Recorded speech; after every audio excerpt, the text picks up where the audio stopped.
Veni Creator Spiritus, et des tuorum visita, implesut bella gratia. Hi, I'm Peter Adamson, and you're listening to the History of Philosophy podcast, brought to you with the support of the Philosophy Department at King's College London and the LMU in Munich. Online at www.historyofphilosophy.net. Today's episode, The Ox Heard Round the World, Thomas Aquinas. Albert the Great was a keen-eyed observer, not only of nature, but also of talent. His classes were attended by a young man of quiet disposition, who was, shall we say, big-boned. The other students called him Dumb Ox. But Albert was impressed by him, and, so the story goes, remarked that this dumb ox would one day produce such a bellowing that it will be heard throughout the world. And so it has proved. That student, Thomas Aquinas, would become the most famous medieval philosopher, to the point where he almost needs no introduction. In this episode, I'm going to introduce him anyway, by looking at his life, his works, and his approach to the vexed question of how Aristotelian philosophy could be made compatible with Christian theology. Like most of the 13th century thinkers we've met, Aquinas plied his trade in a university setting, and wrote, indeed no doubt thought, using the scholastic method. Born in the mid-1220s, he came from a wealthy family in Naples. He was first educated at the Abbey of Monte Cassino. Bonus points if you remember that name. Monte Cassino was also the home of the recipient of Peter Damian's Letter on Restoring Virginity, covered back in episode 203. Aquinas didn't need to have his virginity restored. A famous anecdote has his brothers, seeking to dissuade him from signing up to the Dominican order, sending a prostitute to show young Thomas what he'd be missing out on. Aquinas simply chased her away. Like most students of the age, Aquinas was only a teenager when he began his university training, in his case at the University of Naples. He joined the Dominicans in the early 1240s, over his family's creatively expressed objections, and escaped from their influence when he moved to Paris in 1244. His further studies also brought him to Cologne, where he worked with Albert the Great, but it was in Paris that he became a master of theology in 1256. This inaugurated the first of two stints at Paris.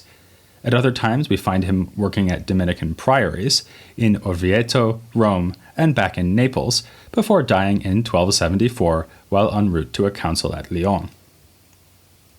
Given that he lived to be only about 50 years old, Aquinas' output was prodigious.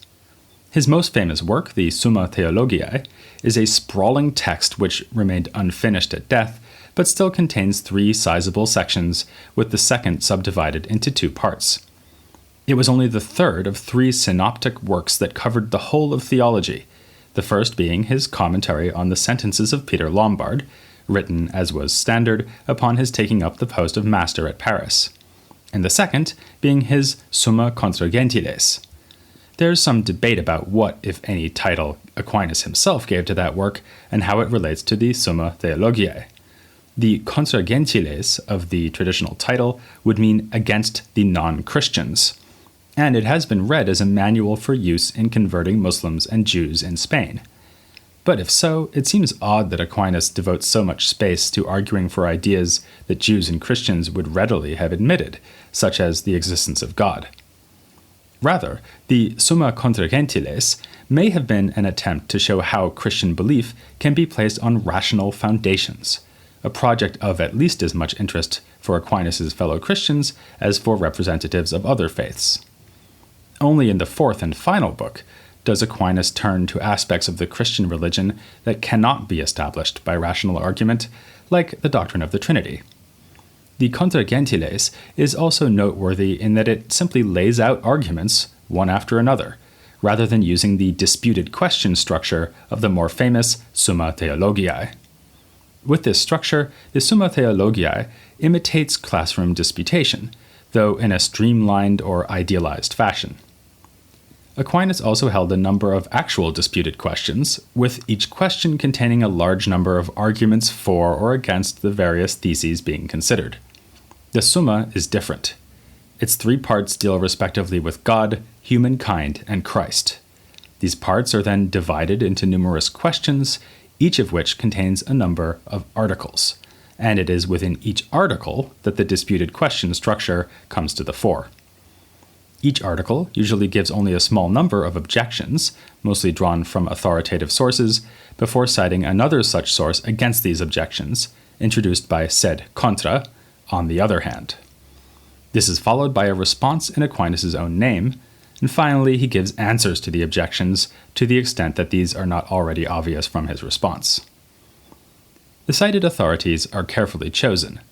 Aquinas uses them to show how Christian sources like Augustine, the Greek Church Fathers, and the Bible itself can be integrated with Aristotle and other philosophical sources, like the Muslim thinkers Avicenna and Averroes, and the Jewish Maimonides.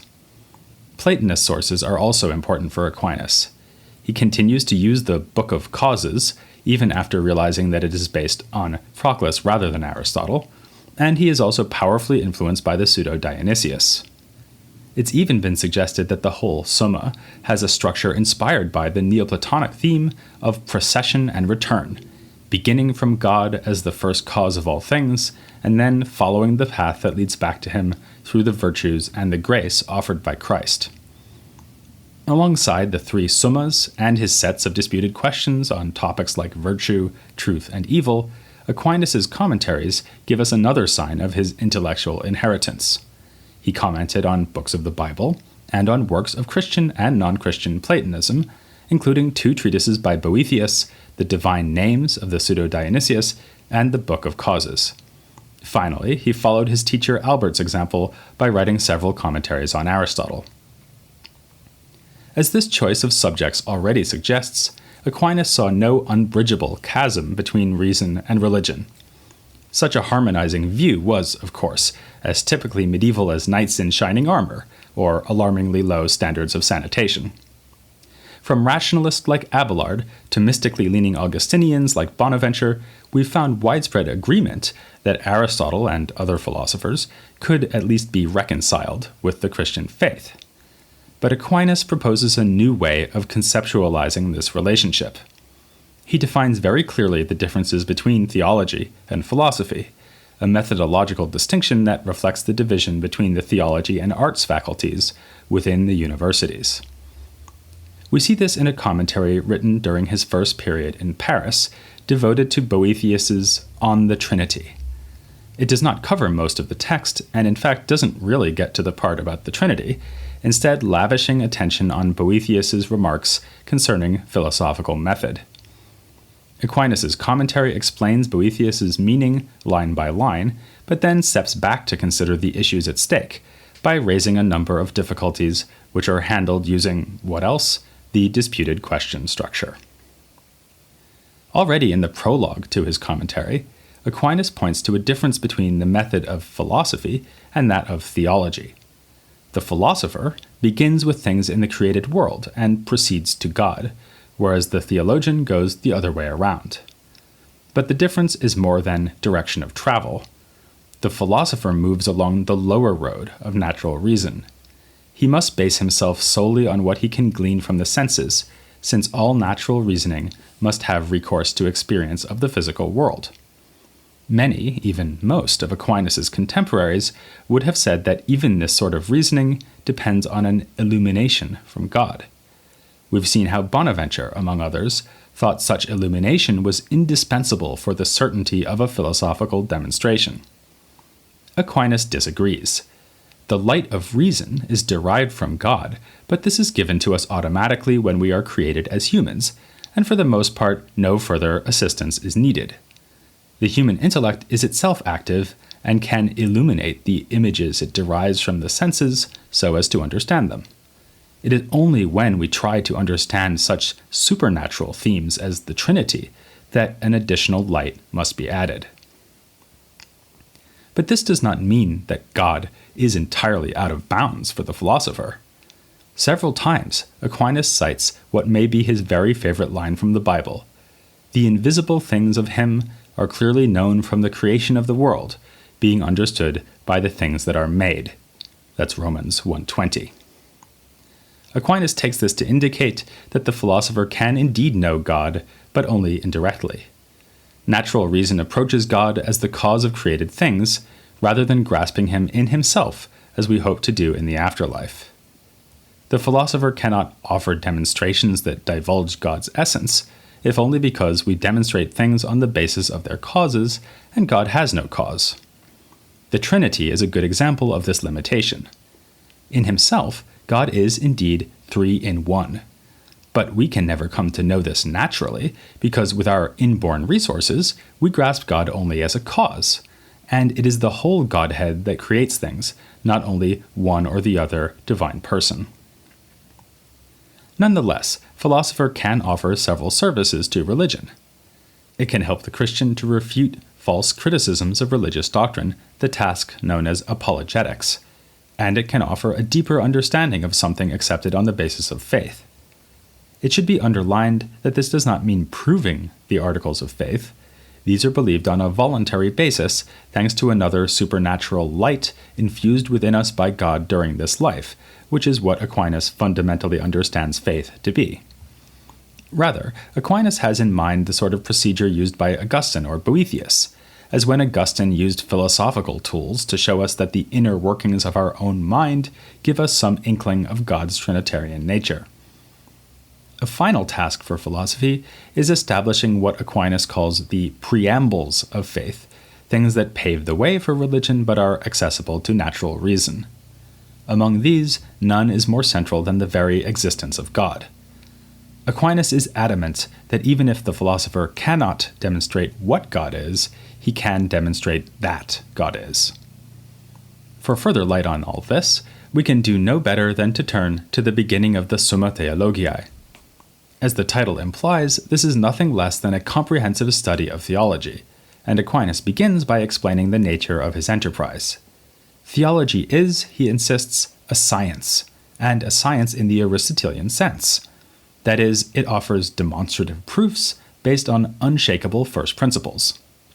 The difference between theology and other sciences is that those principles are not available to human reason itself. How then can theology be a science at all? To answer this question, Aquinas reminds us of a teaching found in Aristotle's posterior Analytics. One science can take over as principles things established in another science. The study of optics might require the principle that parallel lines never meet, and this is something shown in a higher science, namely geometry. Likewise, the human science of theology takes its principle from a higher science, namely the self-understanding of God himself, and the understanding that the blessed have of him in the afterlife.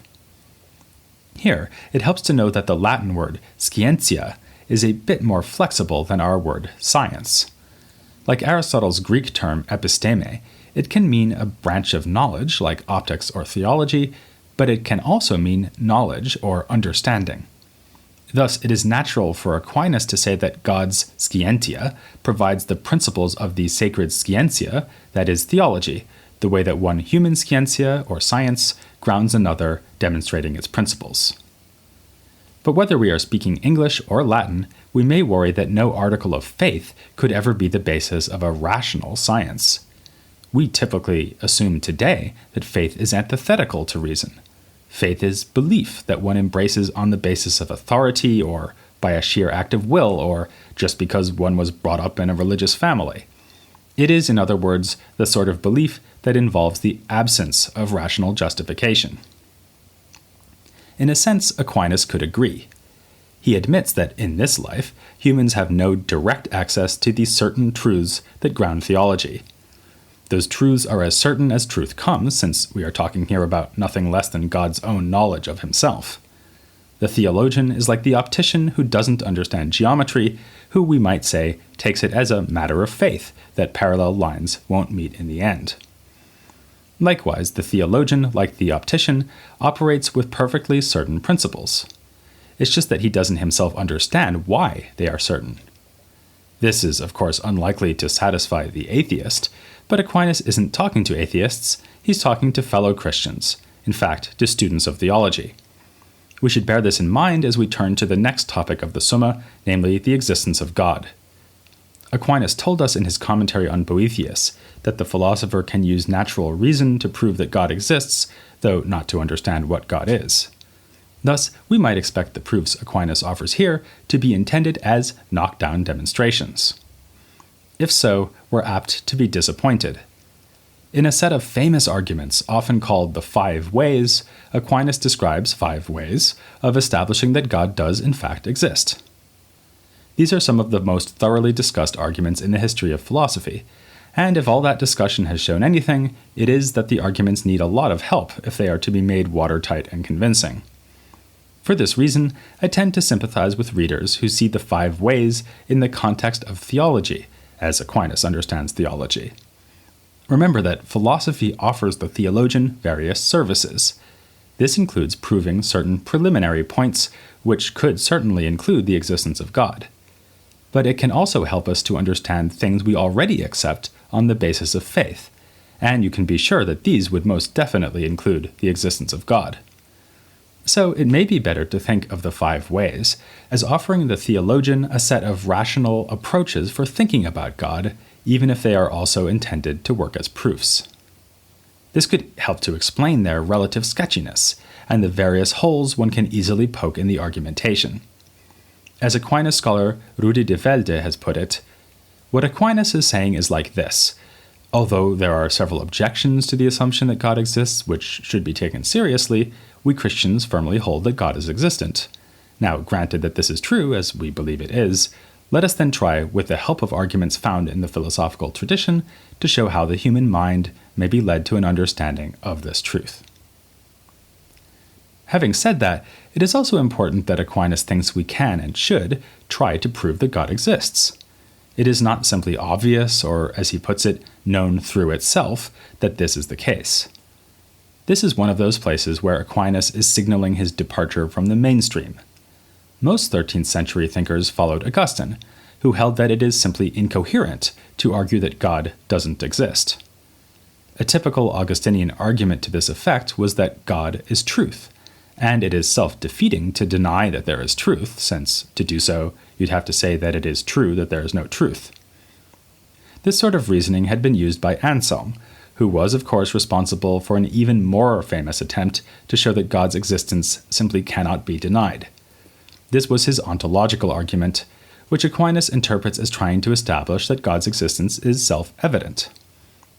For Aquinas, the argument fails, because it concludes from what must be the case in our minds to what must be the case in external reality. Though Aquinas does put his finger here on a feature of the argument that makes people uncomfortable, I don't think it is a good objection. After all, the whole point of Anselm's ontological argument is to move from our idea of God to God's real existence. Aquinas simply rules this out as an illegal kind of inference. This amounts to stipulating that the ontological argument doesn't work, rather than pinpointing where exactly the flaw in Anselm's reasoning might be. If God's existence is not self-evident, how should it be established? On the basis of sense perception, of course, since it is on the basis of the visible, created world that the invisible must be known. Each of the 5 ways duly takes its departure from a feature of the world of sense experience. Take the first of the ways. It argues that every motion depends on some cause which moves it. That mover might in turn be moved as when I move a stick that moves a rock. But the chain of movers cannot go on forever, since without a first unmoved mover, the chain of movers could never begin. Thus, there is a first mover, which Aquinas blithely adds, everyone understands to be God. You see what I mean? The argument has more holes than the plot of a movie about the invention of Swiss cheese. How do we know that something can't move itself, as when I get up from the sofa to fetch a drink from the kitchen? And why isn't it good enough to have a chain of moved causes, each of which is moved by the previous cause into infinity? Or take the third of the 5 ways, which is probably the most mystifying. Here, Aquinas asks whether it could be the case that all things are merely possible or contingent. No, because a contingent thing can fail to exist. So if all things are contingent, then at some point everything would have failed to exist. But that is absurd, because if everything had been non-existent in the past, then nothing would exist now. It follows that not everything is contingent, Instead, there must be a necessary being, and again, this is what everyone understands to be God. And again, the argument looks almost painfully bad, especially the bit where he infers that if each thing could fail to exist, then at some point all things must fail to exist. Aquinas may be assuming as an unstated premise something called the principle of plenitude, that every genuine possibility is realized at some point. If it is genuinely possible for all things to be non-existent, as surely it is if each thing individually can be non-existent, then at some point this must happen. As for why he might just assume the principle of plenitude without saying so, we might think Aquinas is depending on Aristotle's endorsement of the principle.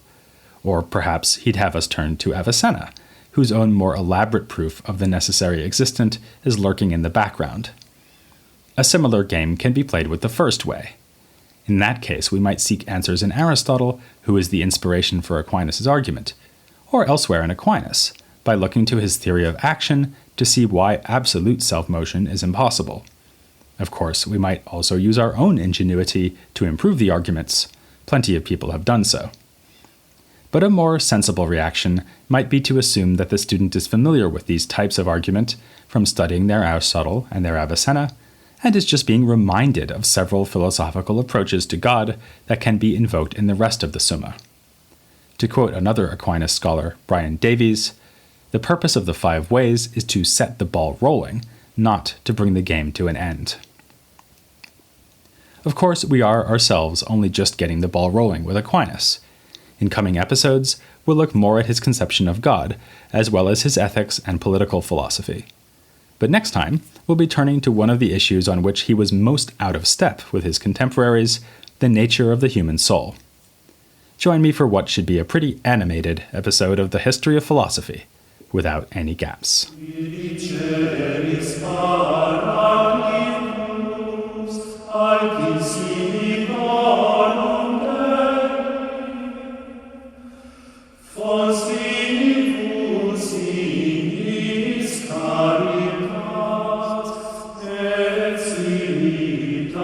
et